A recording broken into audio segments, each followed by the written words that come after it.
Hello and welcome back to Amazing Chest.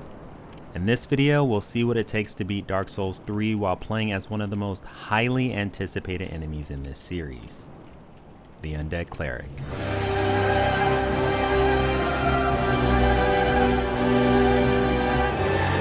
Okay, stop the video. This actually isn't possible. We have low HP, terrible defenses, and our attack power is non-existent.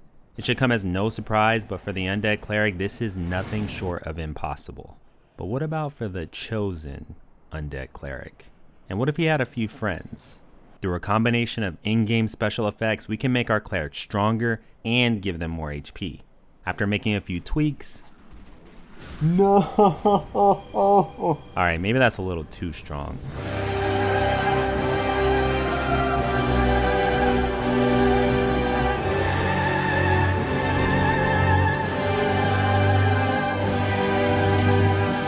As far as this challenge's rules go, we play on max new game difficulty and we must defeat every required boss.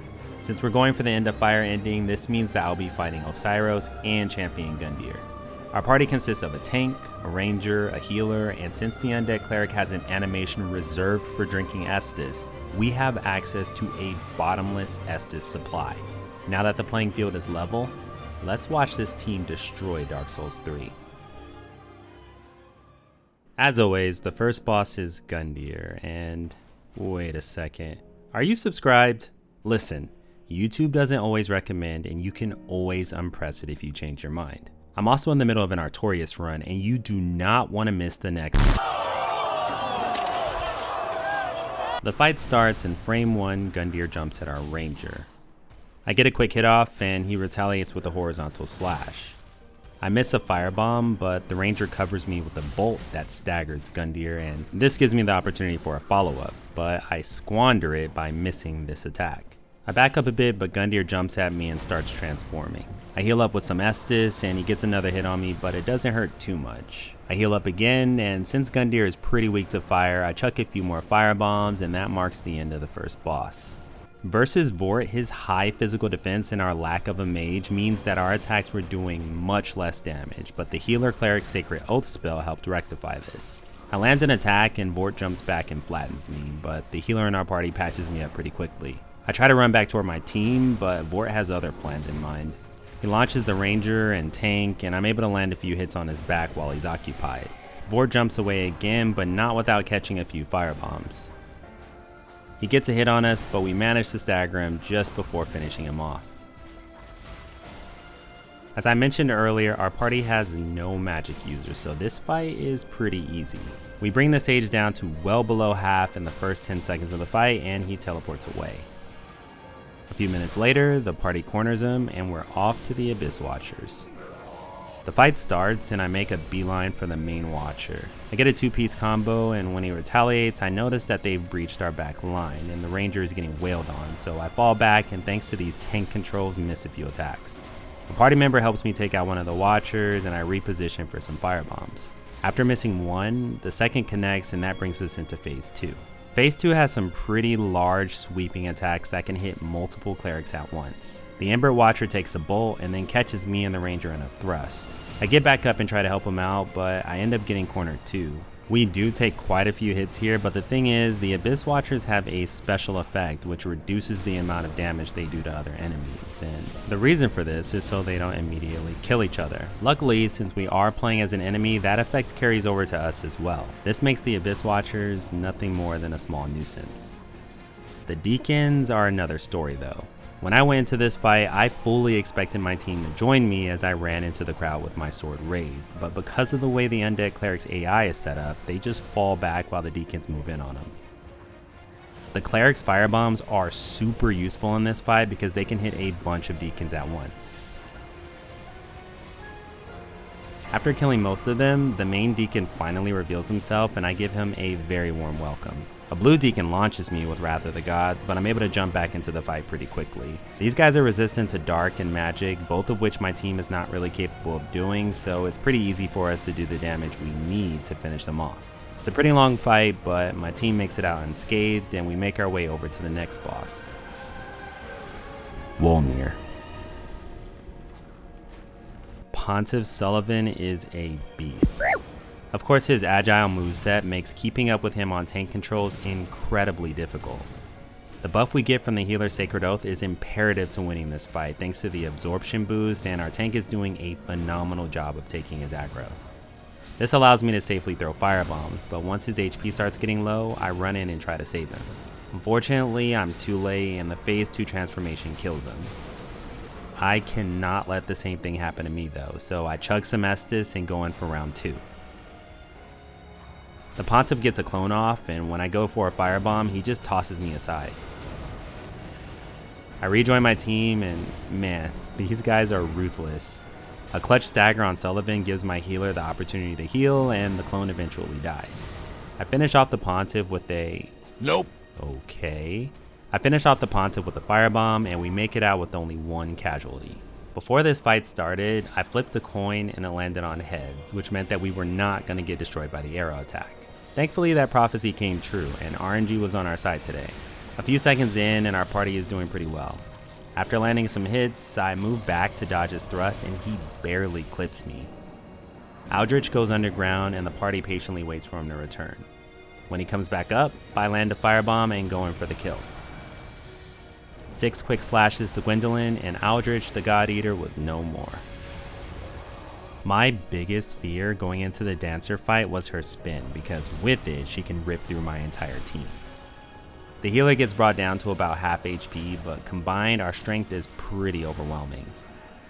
To be safe, I decide to lure the Dancer away, and thanks to our trusty firebombs, I'm able to grab her attention.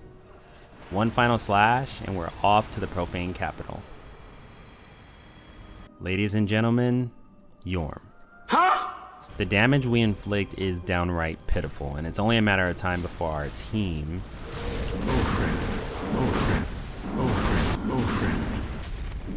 After about an hour of trial and error, I managed to get this fight, which was about 10 minutes long, so I'm gonna time-lapse it and just show you the important parts.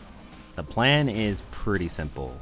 I take turns juggling Yhorm's aggro with the tank and try to aim for Yhorm's arms whenever he whiffs an attack. The giant catches on pretty quickly though and goes straight for the ranger, who I wouldn't go as far as to say is expendable in this fight, but he's definitely not as valuable as the other two. Fast forward, and inevitably Yhorm takes out the healer, which sucks because the Sacred Oath is super useful. Without it, things just got that much more difficult. The tank and I get tossed around like ragdolls, and before long it's just me and my bottomless Estus flask. The next 6 minutes are basically me nipping at Yhorm's ankles and drinking Estus whenever I get low. Yeah, it's not the most epic ending, but what do you want from me? I'm the chosen Undead Cleric. The Dragonslayer armor shield was as fearsome as it always is, but this time, we also had a shield. Fight begins, and of course our sword bounces right off of the armor shield. I retreat toward my team to try and shift his aggro, but he's still focused on me. He pancakes me and then goes for a 2-handed slash, which does hit our tank, but now that he's focused on them, I can move in for some hits. Best way to handle this fight as an Undead Cleric is to hit him from behind, and utilizing your Estus is highly encouraged. Because we are on the shorter side, sometimes the Dragonslayer swings will go right over your head, so we do have that going for us. Once everyone gets in position, it is incredibly difficult for the Dragonslayer to do anything, and before he knows it, we're off to Osiris. As I mentioned earlier, since we are going for the end of fire ending, we have to fight this crazed dragon, and he puts up a hell of a fight. His respectable poise and large HP pool trivializes many of our attacks, and if that wasn't enough, he has many moves that hit in a very wide area. His tailspin, the crystal breath are all dangerous, but we are immune to curse, so we do have that. I've always found it interesting that he's weak to frost, given that he's capable of doing these icy looking attacks. Anyway, a few blows to the head and Osiris can be staggered, but we aren't able to riposte him because we are playing as an Undead Cleric. I just take the damage, and my tiny stature carries me to yet another victory as Osiris struggles to make contact. Now, it's time for a rematch with Gundyr. Champion Gundyr is ruthless and has about twice as much HP as the original. He singles out our ranger with extreme prejudice and only backs off when I attack him from behind. This is short-lived though, because he goes right back to punishing the ranger and leaves him within an inch of his life before switching over to phase 2.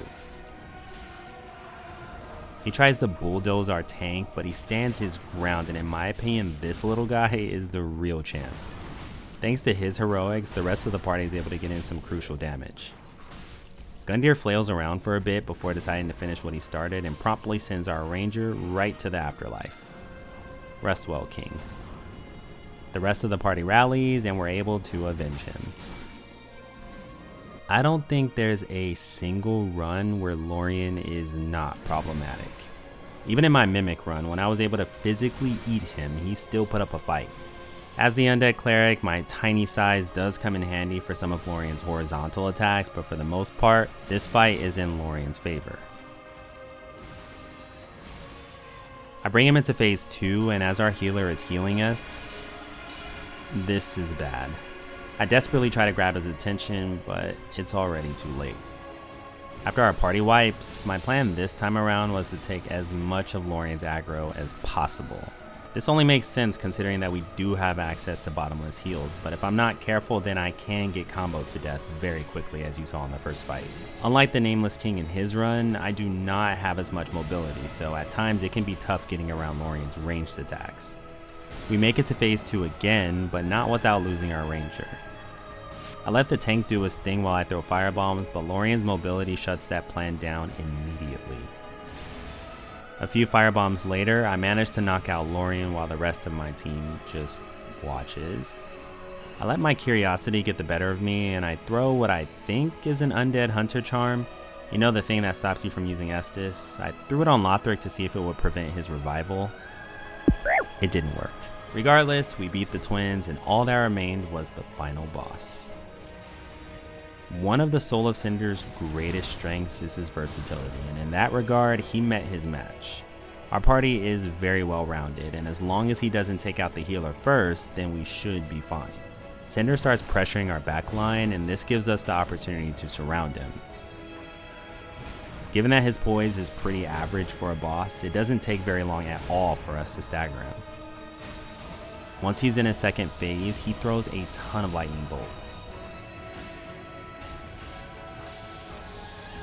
Our party's MVP steps up one last time to soak up all the damage, and with a little help, even an Undead Cleric can beat the Soul of... Okay, even an Undead Cleric can beat the Soul of Cinder.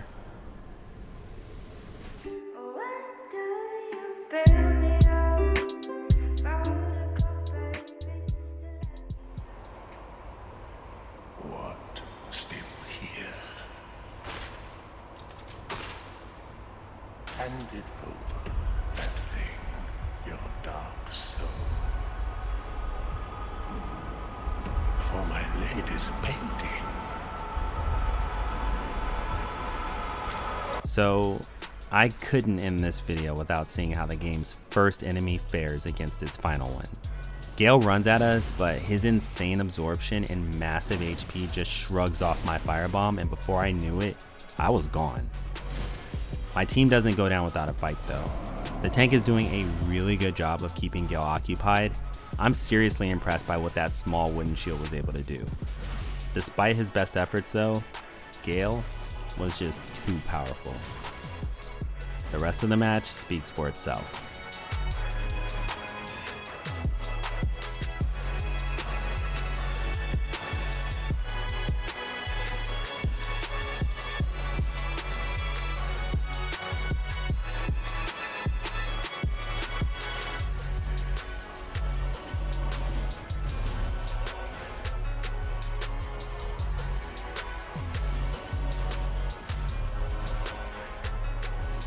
For attempt number 2, I make a very conscious effort to keep my HP full at all times. This might come as a surprise, but Gael actually has pretty low poise for a boss too, especially when compared to some of the earlier bosses. This means that as long as we can keep our attacks synchronized, then we can potentially interrupt him during some of his most deadly attacks. Once his eyes are on me, it's just a matter of staying alive and juggling aggro between the tank and myself. A well-placed bolt from the ranger puts him into phase 2, and this is where things get crazy. He warps in and casts Way of White and then goes for a crossbow attack, which I barely dodge. 2 slashes to the face and he's staggered. My number one priority here is staying healthy, so I have to be careful not to overextend with my attacks.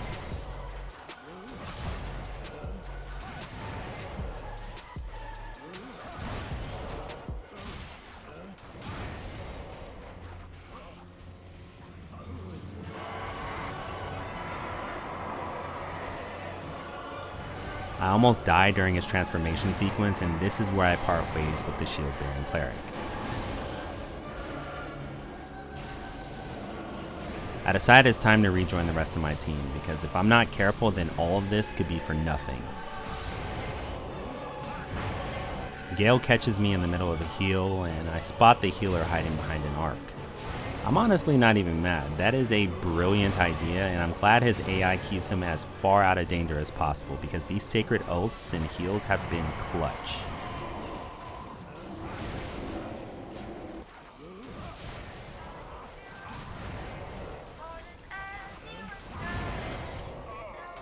As the ranger and I make our last stand against Gael, it was one fateful firebomb that put an end to it all.